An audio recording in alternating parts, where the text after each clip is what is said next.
Hi everyone, मैं Kumar Sanjay sir आप सभी का हार्दिक स्वागत करता हूं अपने एसआर टीजीटी पीजीटी क्लासेस में। एक प्रीवियस सेशन में हम लोगों ने बात की थी ओल्ड इंग्लिश पीरियड के बारे में और आज हम लोग डिस्कस करने वाले हैं मिडिल इंग्लिश पीरियड के बारे में। इसमें हम क्या पढ़ने वाले हैं वो सारी चीज़ें आपको वन बाय वन बताई जाएंगी। सेशन शुरू करने से पहले मेरा हम्बल सबमिशन है आप सभी से कि यदि आप हमारे वीडियो को लाइक कर रहे हैं, आपको लगता है कि हमारा जो कंटेंट है या पढ़ाने का तरीका है जो एग्ज़ाम ओरिएंटेड है, तो आप प्लीज़ उसे लाइक, सब्सक्राइब और शेयर करना ना भूलें। तो चलिए शुरू करते हैं हमारा आज का सेशन। सबसे पहले हम लोग शुरू करने वाले हैं बैकग्राउंड से। Middle English period, middle English period. अब इस मिडिल इंग्लिश पीरियड के बारे में पहले हम लोग थोड़ा बैक चलेंगे। हम देखेंगे कि इस मिडिल इंग्लिश पीरियड की शुरुआत कहाँ से होती है। तो हम और आप सभी जानते हैं कि जो हमारा इंग्लैंड था, मान लीजिए से मोटा मोटा सा इंग्लैंड बना लेते हैं, यहाँ पर एंग्लो सेक्शंस जो थे वो अभी रूल कर रहे हैं, ठीक है। तो एंग्लो सेक्शन किंग में एक किंग आता है जिसका नाम है एडवर्ड द कन्फेशर। क्या नाम होता है उसका? है एडवर्ड द कन्फेशर। ये नाम आपको याद रखना है। ये जो एंग्लो सेक्शन किंग है एडवर्ड द कन्फेसर, ये चाइल्डलेस होता है, इसका कोई बच्चा नहीं होता है। तो होता यूँ है कि अभी इससे पहले हम लोगों ने एक चीज़ देखी थी कि जो ईस्टर्न पार्ट था इंग्लैंड का, ठीक है, और जो नदर्न पार्ट था इंग्लैंड का, उस पर वाइकिंग्स लोगों ने कुछ हिस्सों पर अटैक किया था जिसको अपने कब्जे में ले लिया था। वाइकिंग्स और कोई नहीं, स्कैंडिनेवियन पीपल थे, यानी कि वो भी एक फ्रेंच के ही हिस्से थे। तो वहाँ पर ये लोग पहले से ही रूल कर रहे थे। अब क्या होता है कि ये जो एडवर्ड द कन्फेशर है, जो कि एक एंग्लो सेक्शन किंग है, इसका कोई बच्चा नहीं होता है। तो और भी जो जितने उधर अगल बगल के लोग होते हैं वो इंग्लैंड की गद्दी को हासिल करना चाहते हैं। उधर जो एंग्लो नॉर्मन्स होते हैं, एंग्लो नॉर्मन्स, वो क्या करते हैं, विलियम ड्यूक ऑफ नॉर्मंडी, जिसको हम लोग विलियम द कन्क्यूरर के नाम से जानते हैं, विलियम ड्यूक ऑफ नॉर्मंडी, वो इधर अटैक करेगा इंग्लैंड के ऊपर, यानी कि विलियम ड्यूक ऑफ नॉर्मंडी। ये नॉर्मंडी और कोई नहीं, ये फ्रेंच है, इसलिए कंफ्यूजन है ना, ये फ्रेंच है, ठीक है। नॉर्मंडी और कोई नहीं, फ्रेंच। इसमें विलियम ड्यूक ऑफ नॉर्मंडी क्या करता है, अटैक कर देता है। अच्छा, इधर जो पहले से ईस्टर्न एंड नदर्न पार्ट पर शासन कर रहे थे वाइकिंग्स, उसमें एक बंदा था जिसका नाम था हारोल्ड गॉडविंसन। हारोल्ड गॉडविंसन। अब ये क्या कर रहा था, इसको भी इंग्लैंड की गद्दी चाहिए। उधर एंग्लो नॉर्मन में विलियम ड्यूक ऑफ नॉर्मंडी, उसे भी इंग्लैंड की गद्दी चाहिए। तो अब होता ये है कि भैया जी इनके बीच में मोय होने लगती है। अब इन दोनों के बीच में युद्ध होता है। उस बैटल का नाम आपको याद रखना है, ये हमारे एग्जाम में आ सकता है, the battle of Hastings. The battle of Hastings, ये याद रखना है। द बैटल ऑफ हेस्टिंगस है, ये एक हिस्टोरिकल इवेंट है, ये हमारे एग्जाम के लिए भी इम्पॉर्टेंट है। चाहे आप हिस्टोरिकल पॉइंट ऑफ व्यू से देखें, चाहे आप एग्जामिनेशन पॉइंट ऑफ व्यू से देखें कि इंग्लैंड पर आखिर जो फ्रेंच पीपल हैं वो कैसे रूल करने लगते हैं। तो बैटल ऑफ हेस्टिंगस जो है वो 1066 यानी कि 1066 में होता है, जिसमें William Duke of Normandy, William the Conqueror Harold Godwinson को जो है, हारोल्ड को मार देता है और इंग्लैंड के गद्दी पर बैठ जाता है। इस तरीके से शुरू हो जाता है एंग्लो नॉर्मन पीरियड, जिसे हम मिडिल इंग्लिश पीरियड के भी नाम से जानते हैं। अब इसके बैठने के बाद में क्या होता है भाई, अब जहाँ पर पहले इंग्लिश पीपल्स रूल कर रहे थे, अब वहाँ पर फ्रेंच पीपल आ गए हैं, तो ऑब्वियसली चेंजेस तो आएंगे ही। तो अब हम सबसे पहले बात करेंगे सोशल चेंजेस की। क्या क्या सोशल चेंजेस आते हैं इंग्लैंड में जब फ्रेंच गद्दी पर आते हैं। तो यहाँ पर सबसे पहले तो आप एक चीज़ ये जान लीजिए कि इनके आने से पहले, before the arrival of the Anglo Norman people, what was the situation of England. तो वहाँ पर स्लेवरी सिस्टम पहले से ज़्यादा चल रहा था। क्या चल रहा था भैया जी? स्लेवरी सिस्टम चल रहा था। स्लेवरी सिस्टम था और फ्यूडलिज्म बहुत था। फ्यूडलिज्म बहुत था। मतलब कहने का ये हुआ कि जब एंग्लो नॉर्मन्स नहीं आए थे वहाँ पर गुलामी वाली व्यवस्थाएं चल रही थी। वहाँ के जो पीपल थे उनको गुलाम बना कर रखा जा रहा था। फ्यूडलिज्म का मतलब है भाई जो नॉबिलिटी के पीपल होते थे, राजा जो है उन्हें लैंड दे देता था, उनके पास में ही लैंड रहती थी। एक तरीके से जागीरदारी प्रथा उस समय इंग्लैंड में चल रही थी। अब ये वो टाइम था इनके आने से पहले जब इंग्लैंड में हमने देखा था कि लैटिन थी और वहाँ पर दो भाषाएं थी। एक आपकी ओल्ड इंग्लिश चल रही थी, पहले लैटिन चल रही थी और ओल्ड इंग्लिश चल रही थी। मतलब लैटिन वहाँ पर सारे रिकॉर्ड की बात करें आप, चाहे वहाँ पर ऑफिशियल लैंग्वेज की बात करें तब भी वहाँ पर लैटिन ही चल रही थी, चर्च की बात करें तब भी वहाँ पर लैटिन ही चल रही थी इंग्लैंड में। और ओल्ड इंग्लिश जो थी वहाँ पर कॉमन पीपल की भाषा थी, वर्नाकुलर लैंग्वेज थी। अब जैसे ही आते हैं एंग्लो नॉर्मन्स तो फिर क्या होता है उसके बारे में। नंबर 1 क्या है, स्लेवरी वॉज रिप्लेस्ड, स्लेवरी ख़त्म कर दी गई। दूसरा क्या होता है भैया जी, जो फ्यूडलिज्म था उसको भी ख़त्म कर दिया गया। और अब जो आप अभी आगे देखेंगे कि हम लोगों ने ओल्ड इंग्लिश पीरियड में हम लोगों ने देखा था कि जो महिलाएं थी वहाँ पर उनको राइट टू प्रॉपर्टी था। पहले जो ज़मीन जायदाद होती थी वो महिलाओं को ही मिलती थी। तो अब ये फ्रेंच वाले क्या करेंगे, ये एंग्लो नॉर्मन्स क्या करेंगे, महिलाओं से कंपल्सिव मैरिजेस करने लगे। एक और पॉइंट होता है कंपल्सिव मैरिज मतलब ज़बरदस्ती शादी करने लगे। किस लिए कि भैया जी ज़मीन जायदाद मिल जाएगा। अब जैसे हमारे यहाँ देख लो, आजकल आदमी उससे शादी करना चाहता है ना भैया, जिसके पास ज़मीन जायदाद होती है, बड़े पैसा वाले लड़के को आराम से मस्त शादी करो, मस्त मौज करो, चलो भाई। कंपल्सिव मैरिजेस होने लगी। अब क्या हुआ भाई, अब धीरे धीरे वहाँ पर सोशल चेंजेस हमको देखने को मिले। ये थे कुछ चीज़ें। अब हम आगे बढ़ते हैं जहाँ पर हम लोग पढ़ेंगे पॉलिटिकल चेंजेस। अब पॉलिटिकल चेंजेस क्या थे, पॉलिटिकल चेंजेस देख लो। बाद में हम लोग बात करेंगे लैंग्वेज कैसे डेवलप करी है, पहले आप समझिए। पहले पॉलिटिकल चेंजेस में क्या कि हर एक चीज़ का बड़ा ही हिस्टोरिकल इम्पोर्टेंस है हमारे लिए।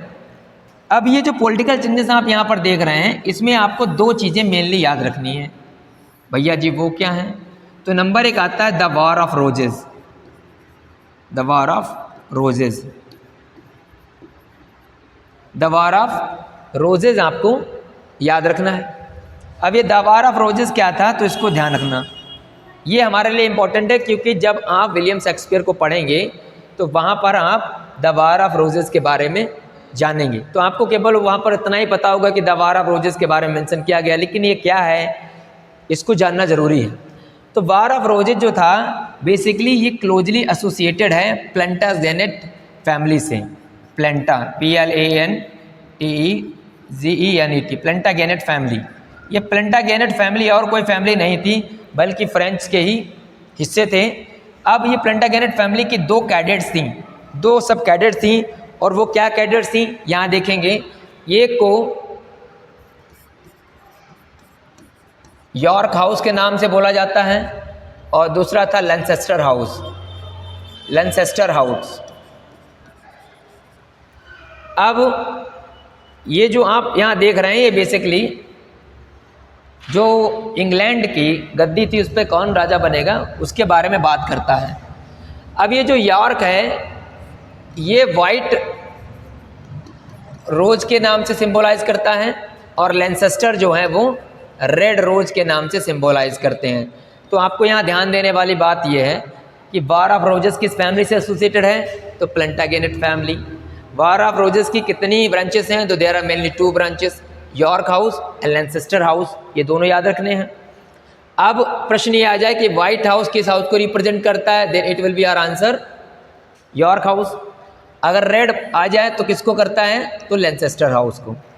बाद में ये जो है इन दोनों फैमिली के बीच में समझौता हो जाता है।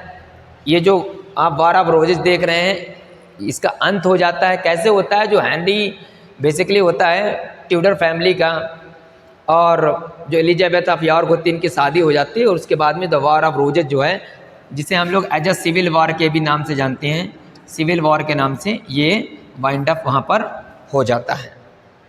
तो इसका भी काफ़ी ज़्यादा महत्व है हमारी हिस्टोरिकल बैकग्राउंड में, इसे भी हमें याद रखना क्योंकि इसका भी काफ़ी ज़्यादा इम्पैक्ट पड़ेगा, आप ध्यान देते रहना अभी। उसके बाद में दूसरी बात हमने की थी 100 ईयर्स वॉर की, 100 ईयर्स वॉर, जो कि इंग्लैंड एंड फ्रांस के बीच में होता है। किसके बीच में होता है? इंग्लैंड एंड फ्रांस के बीच में। ये वॉर इतना ज़्यादा हमारे लिए महत्वपूर्ण होने वाला है, जो आपको आगे पता लगे जब हम लोग लैंग्वेज के बारे में बात करेंगे कि भाई जो फ्रेंच लैंग्वेज थी वो किस तरीके से डिक्रीज होगी, तो उसमें हम लोग बात करने वाले हैं। ये 1337 से लेकर के 1453 तक लगातार चलता है और बाद में ये वाइंड अप हो जाता है। यही जो आपका इंग्लैंड जो 100 ईयर्स वॉर है, ये बाद में आप देखेंगे कि भाई ये राइज ऑफ नेशनलिज्म का काम करता है, राइज ऑफ नेशनलिज्म। अभी राइज ऑफ नेशनलिज्म का मतलब क्या है? ये बेसिकली इंग्लैंड वाले अपने अंदर राष्ट्रवाद की भावना लाते हैं। तो अभी आप देखेंगे कि किस तरीके से जो फ्रेंच थी वो डिक्रीज होगी। ये इंग्लैंड वाले अपनी ही मातृभाषा पर जोर देने लगते हैं। वैसे धीरे धीरे आप देखेंगे कि फिर जो फ्रेंच वहाँ पर थी वो ख़त्म हो जाएगी। तो ये रही आपकी कुछ चीज़ें जो हमने अभी बात की। अब हम लोग बात करने वाले हैं सीधे लैंग्वेज की, यानी कि लैंग्वेज की तो बात करेंगे, लेकिन before the invasion, before the invasion, ठीक है, मतलब एंग्लो नॉर्मल के इन्वेजन से पहले का हाल क्या था। तो पहले का हाल क्या था? तो हम लोगों ने देखा कि वहाँ पर लैटिन लैंग्वेज थी, ठीक है जी। ये चर्च की, कोर्ट की, हर जगह की भाषा लैटिन थी।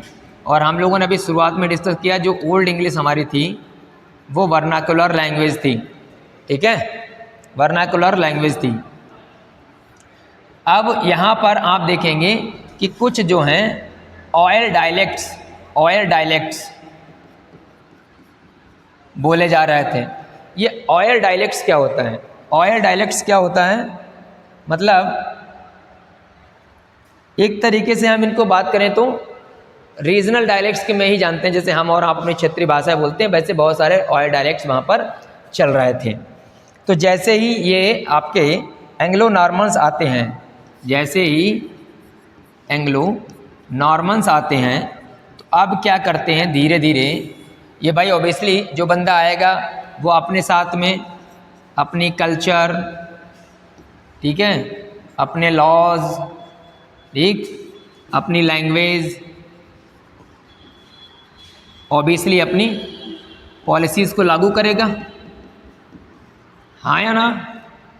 तो कल्चरल वैल्यूज़ अपनी लेकर के आते हैं, अपने लॉज इन्होंने कुछ बनाए हैं, उसके बारे में हम लोग बात करेंगे। वैसे तो यहाँ पर एंग्लो सैक्सन जो पीरियड था उसमें आपने देखा होगा कि जो वहाँ पर इतना बढ़िया एडमिनिस्ट्रेशन इन्होंने कर दिया था। जो एंग्लो सैक्सन किंग्स थे उन्होंने वहाँ पर कोर्ट मोबाइल का व्यवस्था कर दी थी कि भाई चलते फिरते कोर्ट वगैरह बना दिए थे। तो इन्होंने उनके कुछ चीज़ों को जो इनके हिसाब से नहीं थे एंग्लो फ्रेंच के, उसको मॉडिफाई कर दिया, बाकी की चीज़ों को बिल्कुल उन्होंने वैसा ही वहाँ पर कर दिया, वैसा ही कर लिया। उसके बाद में लैंग्वेज मेन चीज़ आती है।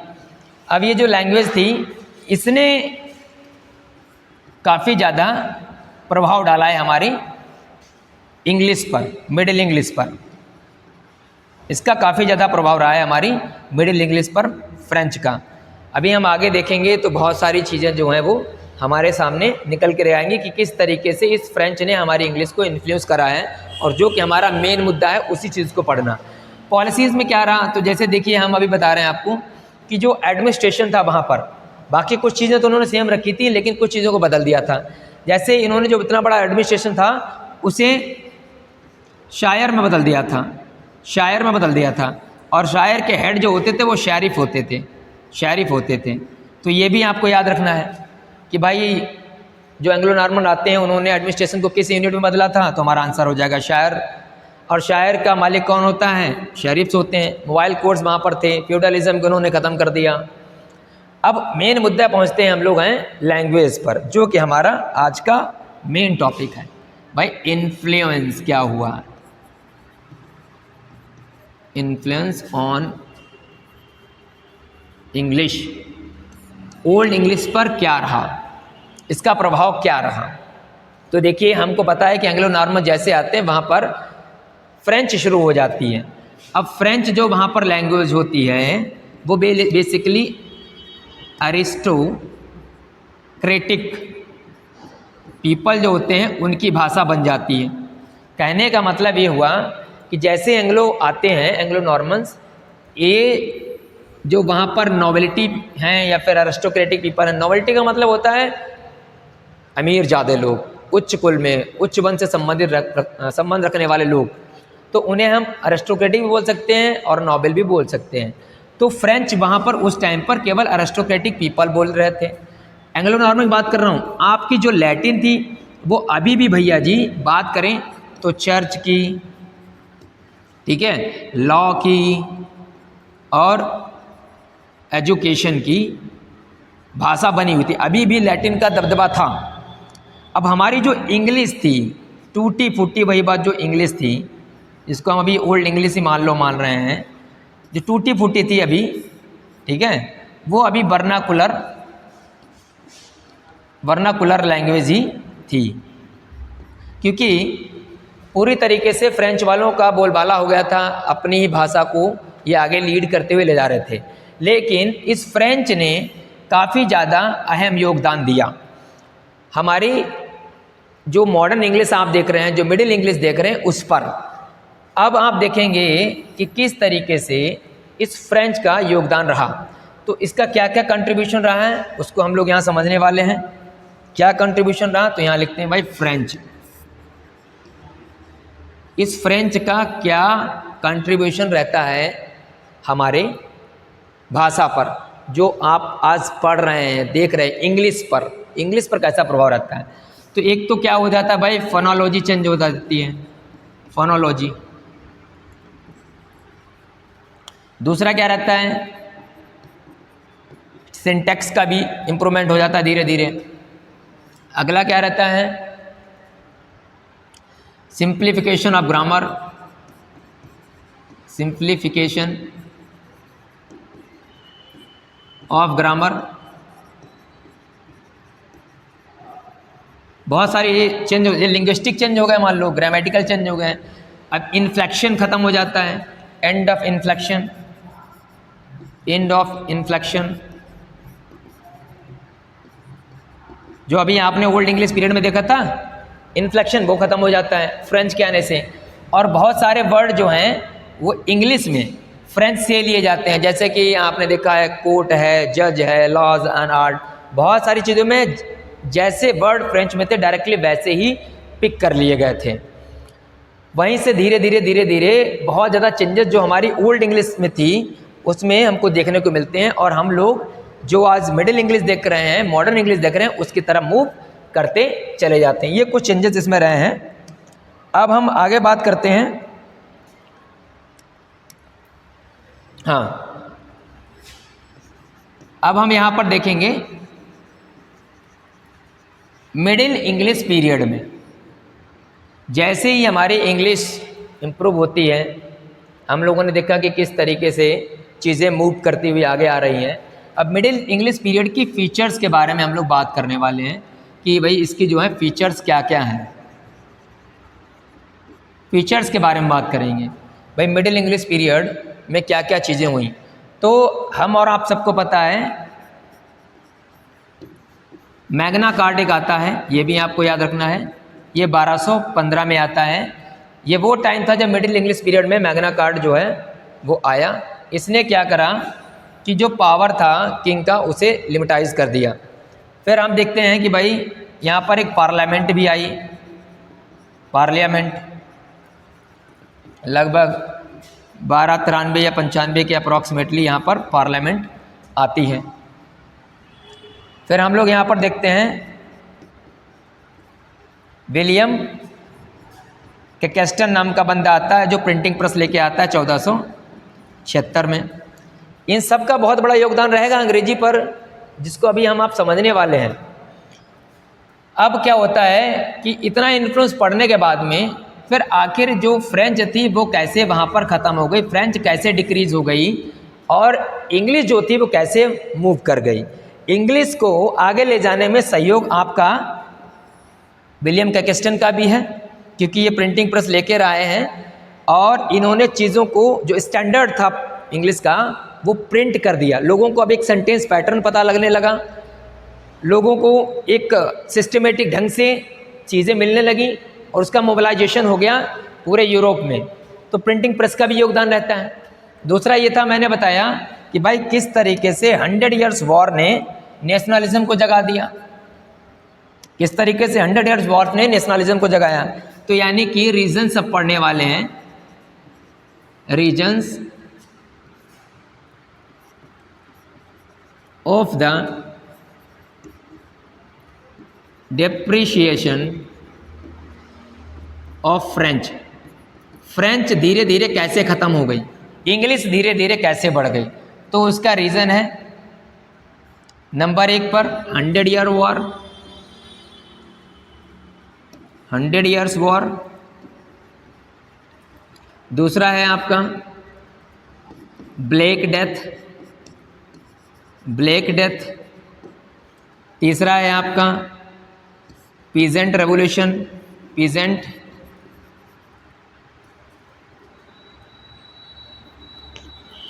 रेवोल्यूशन।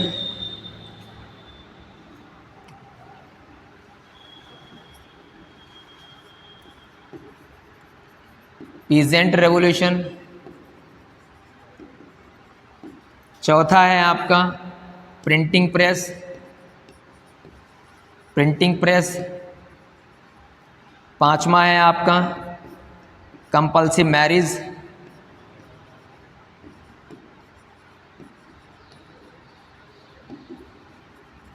ये इतनी चीज़ें थी जिसके कारण जो फ्रेंच वहाँ पर थी, जो अरिस्टोक्रेटिक पीपल की लैंग्वेज बनी हुई थी, उसने अपना वर्चस्व, अपना अस्तित्व गवा दिया। और हमारी जो इंग्लिश पीरियड था, यानी कि जो English middle English period time में जो हमारी इंग्लिश थी उसको कैसे मूव करके आगे गई। तो हमने देखा कि 100 ईयर्स वॉर्स हुआ था, इंग्लैंड फ्रांस के बीच में हुआ। भाई अंग्रेज लोगों ने, उनके अंदर नेशनलिज्म जग गया, उन्होंने सारी सब कुछ चीज़ें अपनी ही फॉलो की, अपनी लैंग्वेज को आगे बढ़ावा दिया। ब्लैक डेथ हो जाती है भैया 1348 से 51 तक ये रहती है, ठीक है। और पीजेंट रेवोल्यूशन जो है 1371 के समथिंग ये होता है पीजेंट रेवोल्यूशन। और प्रिंटिंग प्रेस मैंने आपको बता दिया भाई, इसमें क्या होता है हाई टैक्सेस ये लोग बढ़ा देते हैं, तो जो पीजेंट्स होते हैं वो भी इनके खिलाफ हो जाते हैं। ब्लैक डेथ में क्या होता है कि बहुत सारे लोग मारे जा चुके होते हैं। इंग्लैंड में लेबर का शॉर्टेज हो जाता है और सारे काम आर्टिस्ट, पेंटर, एजुकेटर सबका शॉर्टेज हो जाता है। तो अब केवल वहाँ के लोकल पीपल ही होते हैं और लोकल पीपल इंग्लैंड के वो अपनी सिर्फ और सिर्फ वही टूटी फूटी इंग्लिश बोल रहे होते हैं।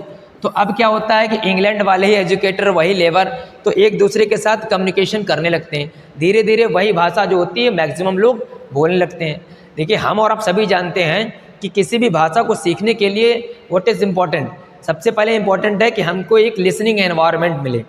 हम जितना ज़्यादा सुनेंगे उतना हम ज़्यादा उस भाषा को सीख जाएंगे। तो इंग्लैंड में वही हुआ, फ्रेंच वाले पीपल हो गए कम और इंग्लिश बोलने वाले हो गए ज़्यादा। अब धीरे धीरे इंग्लिश मूव कर गई।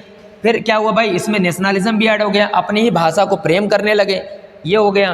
पीजेंट रेवोल्यूशन हो गया, प्रिंटिंग प्रेस में स्टैंडर्डाइज एक जो है चीज़ें छपने लगी, लोग उसकी तरफ फिर मूव कर गए। कंपल्सिव मैरिजेस क्या हो गई भाई कि अब जो फ्रेंच वाले हैं इंग्लिश वालों से शादी करने लगे।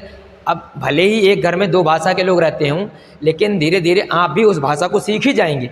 तो वैसे ही फ्रेंच और इंग्लिश मिल गए, तो यहाँ से भी धीरे धीरे इंग्लिश का विकास होता चला गया और ये फ्रेंच जो है आपकी पूर्णतया ख़त्म होती हुई चली गई। और आप जो आज इंग्लिश देख रहे हैं वही इंग्लिश हमारे सामने आ गई। तो अब हम लोग जो है धीरे धीरे चीज़ों को समझेंगे। अब PDF फाइल के माध्यम से मैंने आपको सब चीज़ें वैसे ही बता दी। तो चलिए एक एक करके शुरू करते हैं।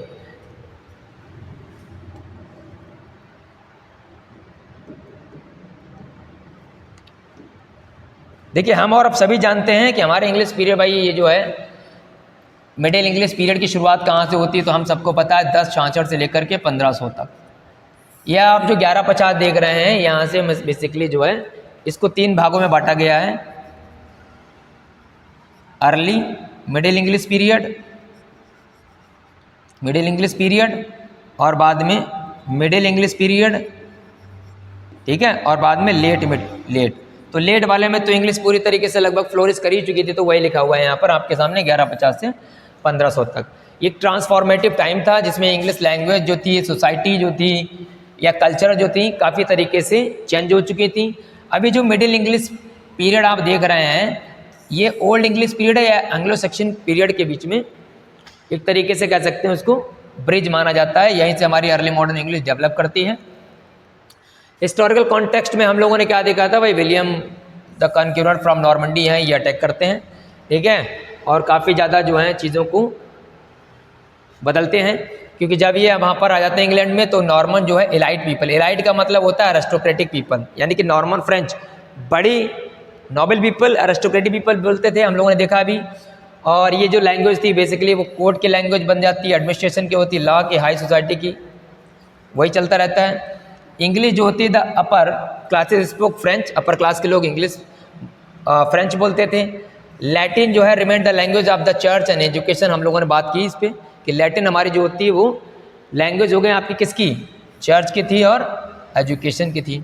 तो यहाँ पर भी आपको याद रखना, प्रश्न पूछा जा सकता है कि मिडिल इंग्लिश पीरियड में जो फ्रेंच लैंग्वेज थी वो किसकी थी, किसकी भाषा थी, चर्च की थी, एजुकेशन में बोला जाता था, या वर्नाकुलर लैंग्वेज थी, अरिस्टोक्रेटिक बोलते थे। तो हमारा आंसर हो जाएगा इलाइट, यानी कि अरिस्टोक्रेटिक पीपल। अब कौन सी भाषा थी जो चर्च और एजुकेशन के लिए थी, तो हमारा आंसर हो जाएगा इट वॉज लैटिन। ठीक है जी, ये आपको याद रखना है। चलिए भाई आगे बढ़ते हैं। अब हम लोग यहाँ पर एक चीज़ देख पा रहे होंगे कि यहाँ आपके सामने लिखा है लिंग्विस्टिक इन्फ्लुएंस क्या कह रहा है, तो मैंने आपको सब पहले ही बता दिया है, बस ये आपको एक सरसरी नज़र डालने के लिए है, बाकी तो मैंने आपको बोर्ड पे समझा दिया। देखो 1000 ऑफ वर्ड्स जो हैं फ्रेंच से डायरेक्टली आपके कहाँ आ गए भाई, लैंग्वेज में आ गए हैं, इंग्लिश लैंग्वेज में। जैसे कि आपके कोर्ट, जज, government, council, parliament, art and literature, religion, हर जगह पर आपको मैक्सिमम फ्रेंच के डायरेक्टली वर्ड मिलेंगे। फ्रेंच की कल्चर भी आई है।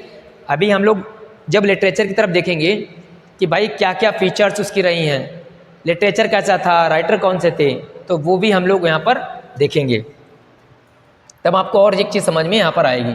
जो हम लोगों ने देखा था सिंप्लीफिकेशन ऑफ ग्रामर का हो जाता है, ठीक है। इन्फ्लेक्शन लैंग्वेज जो थी बेसिकली ओल्ड इंग्लिश में वो धीरे धीरे क्या होती है, ख़त्म हो जाती है, ठीक है।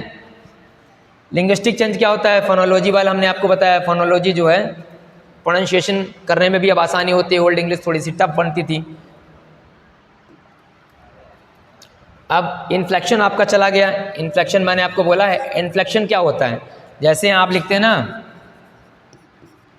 बुक लिखा है तो यहाँ बुक्स आपने कर दिया, अर्थ चेंज कर देना ही इन्फ्लेक्शन होता है, ठीक है। जैसे आप यहाँ बना मतलब ये बुक लिखा है, बुक माने किताब और बुक्स माने किताबें, तो ये फालतू में जो है नाउन्स वर्ब्स ऐसे चेंज कर रहे थे, तो वो भी अब समाप्त हो गया, ठीक है। सिंटैक्स में क्या था, तो word order became more fixed in middle English period. पहले बहुत फ्लेक्सिबिलिटी थी, कोई प्रॉपर वर्ड ऑर्डर नहीं था। जैसे ही ये सिंटैक्स, जैसे मिडिल इंग्लिश पीरियड आता है, भाषाएं आपस में मिलती हैं और भी ज़्यादा उसमें डेवलपमेंट होता है और एक प्रॉपर सिंटैक्स आ जाता है, और इन्फ्लेक्शन क्या होता है, पूरी तरीके से डिसअपेयर्ड हो जाता है। चलो भाई वेरी गुड। अब इसमें ये मोस्ट इंपॉर्टेंट चीज़ है, यहाँ पर मैं आपको समझाऊंगा कि उस समय मेनली डायलेक्ट कितने थे। तो देखो आप यहाँ स्क्रीन पर देख रहे होंगे मेनली 3 डायलेक्ट्स लिखे हुए हैं आपके हैं, तो आपको दिख रहा होगा northern, Midland and southern dialect. Dialect का मतलब होता है क्षेत्रीय भाषा, जो हम भाषा बोलते हैं उसे हम डायलेक्ट्स बोलते हैं। इसमें आपको सारे डायलेक्ट याद करने की जरूरत नहीं, बस आपको ध्यान रखना है क्या, मिडलैंड डायलेक्ट के बारे में। अब मिडलैंड डायलेक्ट के बारे में अच्छे तरीके से समझ लीजिए, ये प्रश्न पेपर में आएगा। देखो मिडलैंड जो डायलेक्ट था, मिडलैंड डायलेक्ट, यहाँ आपको समझा दे रहे हैं।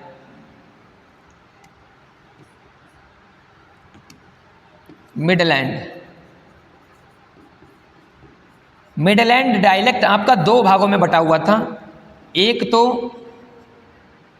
ईस्ट मिडलैंड डायलेक्ट और दूसरा वेस्ट मिडलैंड डायलेक्ट। अभी जो ईस्ट मिडलैंड डायलेक्ट है ये काफ़ी ज़्यादा प्रचलित हुआ है, ईस्ट मिडलैंड डायलेक्ट। अब ये ईस्ट मिडलैंड डायलेक्ट क्या था भैया, तो ये इसलिए फेमस हुआ कि यहाँ पर ऑक्सफोर्ड यूनिवर्सिटी थी, ऑक्सफोर्ड यूनिवर्सिटी, उसके बगल में ये काफ़ी ज़्यादा डायलेक्ट जो है बोला जा रहा था, और ये थोड़ा स्टैंडर्डाइज्ड डायलेक्ट था, यहाँ की भाषा स्टैंडर्डाइज थी, और उसी डायलेक्ट ने हमारी जो मिडिल इंग्लिश है उस पर काफ़ी ज़्यादा प्रभाव डाला, इन्फ्लुएंस किया। और यही ईस्ट मिडलैंड डायलेक्ट आप जेफरी चौसर, जो फादर ऑफ इंग्लिश पोइट्री जो है, उनके वर्क आप इसी ईस्ट मिडलैंड डायलेक्ट में लिखे हुए देखेंगे, क्योंकि ये सबसे प्रचलित था। अब वहाँ पर एक डायलेक्ट और आता है, वो कुछ अलग से डायलेक्ट नहीं है, जिसको हम लोग बोलते हैं चांसरी डायलेक्ट। क्या बोलते हैं, यहाँ समझ लो, आपको यहाँ देख लिख दे रहा हूँ, chancery, chancery dialect. Chancery dialect क्या है, देखो आपने चार्ल्स डिकेंस का एक वर्क पढ़ा होगा, उसमें आपने कोर्ट ऑफ चांसरी नाम सुना होगा। अगर आपने पढ़ा है, पीजीटी की तैयारी कर रहे हैं, कोर्ट ऑफ चांसरी किस वर्क में चार्ल्स डिकेंस के मेंशन किया गया है तो कमेंट बॉक्स में ज़रूर बताइएगा।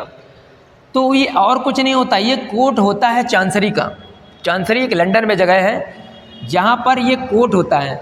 उस कोर्ट में जो क्लर्क लिखते थे, उसी से उस भाषा को कह सकते हैं, उसी वे ऑफ राइटिंग को चांसरी डायलेक्ट बोला जाने लगा। तो ये मिडिल इंग्लिश पीरियड में सबसे फेमस डायलेक्ट था चांसरी डायलेक्ट। तो प्रश्न अगर अब ये आ जाए कि भाई चांसरी डायलेक्ट या मिडिल इंग्लिश पीरियड का सबसे फेमस डायलेक्ट कौन सा था, तो हमारा आंसर हो जाएगा चांसरी डायलेक्ट। अब प्रश्न ये आ जाए कि जेफरी चौसर जी ने किस डायलेक्ट में लिखा, तो हमारा आंसर हो जाएगा ईस्ट मिडलैंड डायलेक्ट। जबकि वेस्ट मिडलैंड डायलेक्ट भी है, लेकिन फॉलो कौन सा किया था, ईस्ट मिडलैंड डायलेक्ट वाला। सदर्न वाला इतना हमारे लिए इंपॉर्टेंट नहीं है। अब लिटरेचर और राइटिंग की बात करेंगे तो यहाँ समझेंगे हम लोग, इसको ध्यान से समझना। अब हम आते हैं मेन फीचर्स पर, ये हमारे लिए इंपॉर्टेंट पॉइंट है, main features of middle English period. Middle English कह सकते हो या फिर आप हम सभी जानते हैं, क्या जानते हो भैया, एंग्लो नॉर्मन पीरियड कह सकते हैं। जब आपका मिडिल इंग्लिश पीरियड चल रहा था तो इस टाइम पर क्या क्या फीचर्स थी, लिटरेचर हमारी कैसी थी। तो नंबर 1 पर आपकी चीज़ आती है कि भाई यहाँ जो लिटरेचर थी वो मेनली उस टाइम पर रोमांसेस लिखे जाने लगे थे, रोमांसेस। दूसरा था भैया जी चिवेलरी, चिवेलरी, चिवेलरी इंपॉर्टेंट है, चिवेलरी हो गया। अलिट्रेशन फिर से रिवाइव हो गया था, अलिट्रेशन,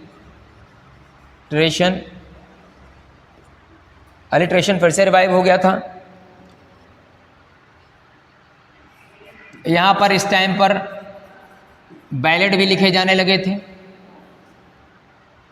ठीक है। Arthurian, Arthurian legends,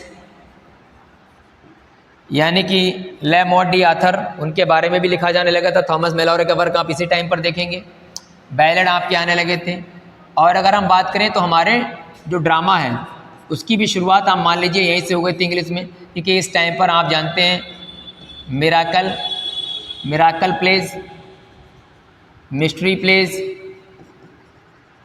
mystery plays और मिराकल प्लेज, मिस्ट्री प्लेज हो गए आपके। और तीसरा आपका एक और आता है मोरालिटी प्लेज, मोरालिटी वाले, ठीक है, मोरालिटी प्लेज। ये आपके ड्रामाज वगैरह लिखे जाने लगे थे। ये उस टाइम का आपका मिडिल इंग्लिश का लिटरेचर है। इस टाइम पर आपके वैलिड होने लगे थे, रोमांसेस वगैरह लिखे जाने लगे थे, यानी कि जो आर्थर हैं उनकी लीजेंड्स के बारे में बताया जाने लगा था। अल्ट्रेशन फिर से रिवाइव कर गया था। चिवेलरी और कोर्ट के बारे में भी, court, in the honour of court, उसके बारे में भी लिखा जा रहा था। तो हम ये कह सकते हैं कि उस टाइम का जो लिटरेचर था काफ़ी ज़्यादा एडवेंचरस था, उसके ऊपर यहाँ पर फोकस किया जा रहा था। अब आपको यहाँ ध्यान रखना है भैया जी एक चीज़ और की, ये वो टाइम था जब मिडिल इंग्लिश पीरियड वाला ही आपका वो टाइम था, इसमें और चीज़ समझ लीजिए, जब आपने देखा होगा कि इसमें बाइबल का भी ट्रांसलेशन होता है, बाइबल का भी ट्रांसलेशन होता है। तो इसमें सबसे पहले कौन है भाई आपके बाइबल वाले? तो जॉन वाइक्लिफ, ये 1382 ईस्वी में ये ट्रांसलेशन करते हैं बाइबल का, किस में करते हैं? Into English. अब बात यह है कि इन्होंने कितना पोर्शन बाइबल का ट्रांसलेट किया था इंग्लिश में, ये आज तक पता नहीं लग पाया है। इनके बाद में आते हैं भैया जी विलियम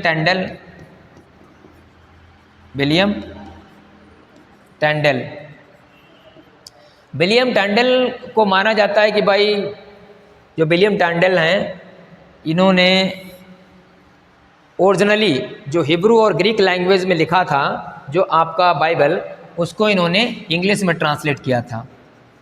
यानी कि इनका किस में आएगा? Hebrew to English, original language में उन्होंने इसको ट्रांसलेट किया था हिब्रू ग्रीक में। इसका डेट कहीं कंफर्म नहीं लिखा गया कि इन्होंने कब किया था, और ये भी माना जाता है कि विलियम टैंडल ने ही हेल्प की थी जॉन वाइक्लिफ की, लेकिन कहीं पर इसके साक्ष्य नहीं मिलते हैं। और इनके बाद में आते हैं माइल्स कवरडेल,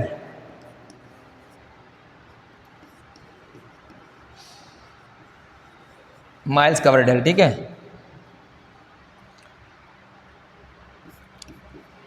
ये 1535 अप्रॉक्सीमेटली जो है विलियम टैंडल का आता है, और इन्होंने इनका सहयोग भी किया था। माइल्स कवरडेल भी आते हैं, इन्होंने भी बाइबल का ट्रांसलेशन किया गया है, लेकिन इनकी डेट जो है कंफर्म नहीं कहीं पर मिलती है कि कब इन्होंने इसको ट्रांसलेट किया था। तो ये कुछ जो हैं ट्रांसलेटर्स हैं बाइबल के, जिसके बारे में हम लोगों ने देखा। अब यहाँ पर आपको एक चीज़ ध्यान देनी है, जब आपने जॉन वाइक्लिफ का नाम लिया है तो इस टाइम पर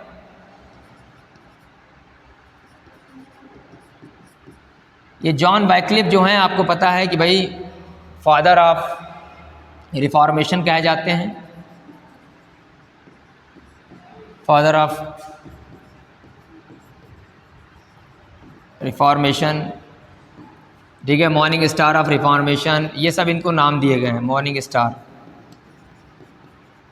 स्टार ऑफ रिफॉर्मेशन, इनको फादर जो है बोला भी जाता है, प्रोज का भी फादर ऑफ प्रोज।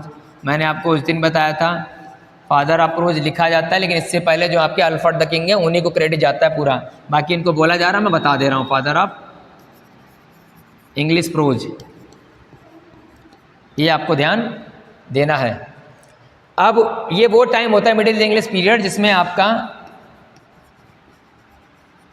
ह्यूमनिज्म की शुरुआत होती है। फादर ऑफ ह्यूमनिज्म कौन है? पेट्रार्क हैं। ये हम लोग लिटरेरी टर्म्स में कवर करेंगे, मैं आपको बस यहाँ पर जनरलाइज कर दे रहा हूँ कि क्या क्या था इसमें।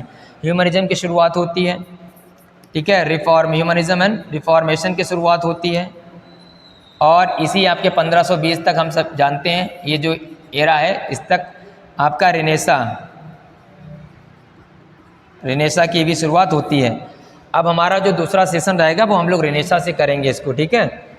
तो चलिए फटाफट उस समय के लिटरेचर हम लोग पढ़ रहे थे, तो क्या क्या वर्क लिखा गया था उसके बारे में देखते हैं। हम सबको बहुत चित परिचित हमारे विलियम लैंगलैंड महोदय जी हो गए, जेफरी चौसर जी हो गए, ठीक है, जॉन गोवर जी हो गए, इन लोगों ने काफ़ी ज़्यादा कंट्रीब्यूशन दिया था। उसमें से इनका देख रहे हैं यहाँ पर sir Gawain and the Green Knight, ये एक अलिटरेशन पोएम है और इसके राइटर कोई है कुछ पता नहीं है, ये आर्थुरियन लीजेंड पर बेस्ड है। तो जैसा कि मैंने आपको फीचर्स में बताया था कि आर्थुरियन लीजेंड्स को रिवाइव किया गया था इस एरा में, ठीक है, और रिलीजियस टेक्स्ट का भी हुआ था। तो ये जॉन वाइक्लिफ जो हैं महोदय जी 1382 ईस्वी में ट्रांसलेट करते हैं। और हाँ, एक चीज़ यहाँ पर इसमें जो है लोलार्ड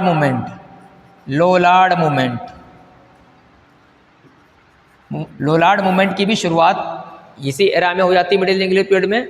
लोलार्ड मूवमेंट और कुछ नहीं था, जॉन वाइक्लिफ के सपोर्टर्स थे जिन लोगों ने लोलार्ड मूवमेंट को शुरू किया गया था, और ये बेसिकली जो चर्च में जो करप्शन प्रिवेल्ड था उसके अगेंस्ट में लोलार्ड मूवमेंट चलाया गया था, ठीक है। अब यहाँ पर देख रहे हैं भाई शिफ्ट हो गया था वर्नाकुलर लिटरेचर का यानी कि Latin and French were still widely used for scholarly and official purposes. The late Middle English period saw growing acceptance of English for literary, legal and even religious. मतलब धीरे धीरे ये जो लैटिन और French उनका महत्व कम हो गया और इंग्लिश लैंग्वेज जो है वो मूव कर गई। जेफरी चौसर को देखेंगे तो उन्होंने जो वर्क लिखे हैं वो तीनों लैंग्वेजेस में हैं मोस्टली जो हैं, ठीक है। फ्रेंच में तो है ही हैं, इटालियन है उनका है और इंग्लिश है।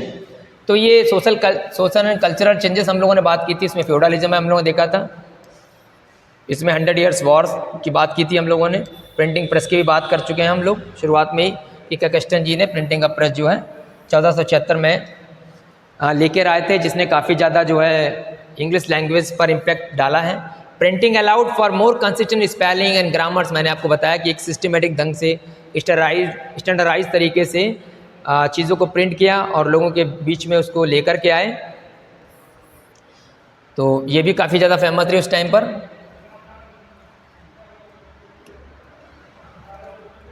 अभी ये ट्रांजिशन पीरियड रहा है कि किस तरीके से चीज़ें बदली हैं। तो आई होप आपको जो चीज़ें बताई गई होंगी वो चीज़ें आपको समझ में आई होंगी। ये था हमारा मिडिल इंग्लिश पीरियड, जिसमें हम लोगों ने क्या देखा, एक बार रिवाइज करते हैं फटाफट। हम लोगों ने यहाँ पर पढ़ा, सबसे पहले हम लोगों ने बैकग्राउंड देखा। बैकग्राउंड देखने के बाद हम लोगों ने सोशल चेंजेस देखे कि सोशल चेंजेस क्या हुए। उसके बाद हम लोगों ने पॉलिटिकल चेंजेस देखे। उसके बाद में हम लोगों ने देखा कि भाई इन्वेजन से पहले क्या था, बिफोर इन्वेजन, और बिफोर इन्वेजन के बाद में हम लोगों ने देखा आफ्टर इन्वेजन। आफ्टर इन्वेजन क्या हुआ, और उसके बाद में फिर हम लोगों ने क्या देखा, आफ्टर इन्वेजन में हम लोगों ने देखा कि इन्फ्लुएंस कैसा रहा, influence of French over old English, या जो हमारी मिडिल इंग्लिश थी उसके ऊपर फ्रेंच का प्रभाव कैसे रहा। और इसी में हम लोगों ने ये भी देखा था कि वहाँ उस टाइम पर फ्रेंच किन किन लोगों की भाषा थी, लैटिन किसकी भाषा थी और इंग्लिश किसकी भाषा थी, उस पर भी डिस्कस किया। फिर हम लोगों ने देखा इसमें कि भाई ये जो फ्रेंच था इसका इम्पैक्ट क्या पड़ा, किस तरीके से चीज़ें बदली, इंग्लिश में क्या क्या सुधार आया, ग्रामर को लेकर के, प्रोनाउंसिएशन को लेकर के, उस चीज़ को हम लोगों ने डिस्कस किया। उसके बाद में फिर हम लोगों ने फीचर्स को देखा कि क्या क्या फीचर्स थी इसकी, कौन से लिटरेरी ट्रेंड शुरू हो गए थे। फिर हम लोगों ने थोड़े बहुत इसमें मूवमेंट भी देख लिए, जैसे कि लोलार्ड मूवमेंट था, ह्यूमनिज्म था, आप रेनेशा की शुरुआत है वहाँ पर कैसे होती है, रिफॉर्मेशन कैसे शुरू होता है। कुछ हम लोगों ने ट्रांसलेशन भी देख लिए कि कौन कौन लोगों ने ट्रांसलेशन किए थे बाइबल के। और उसके बाद में फिर हम लोगों ने कुछ वर्क्स देख लिए, जैसे जेफरी चौसर के बारे में हम लोग जानते हैं कि जेफरी चौसर का, जो कि हमारे चौसर महोदय क्या हैं भैया, फादर हैं, फादर ऑफ इंग्लिश। इन्होंने बहुत सारी चीज़ों को अपने आप में बदला है।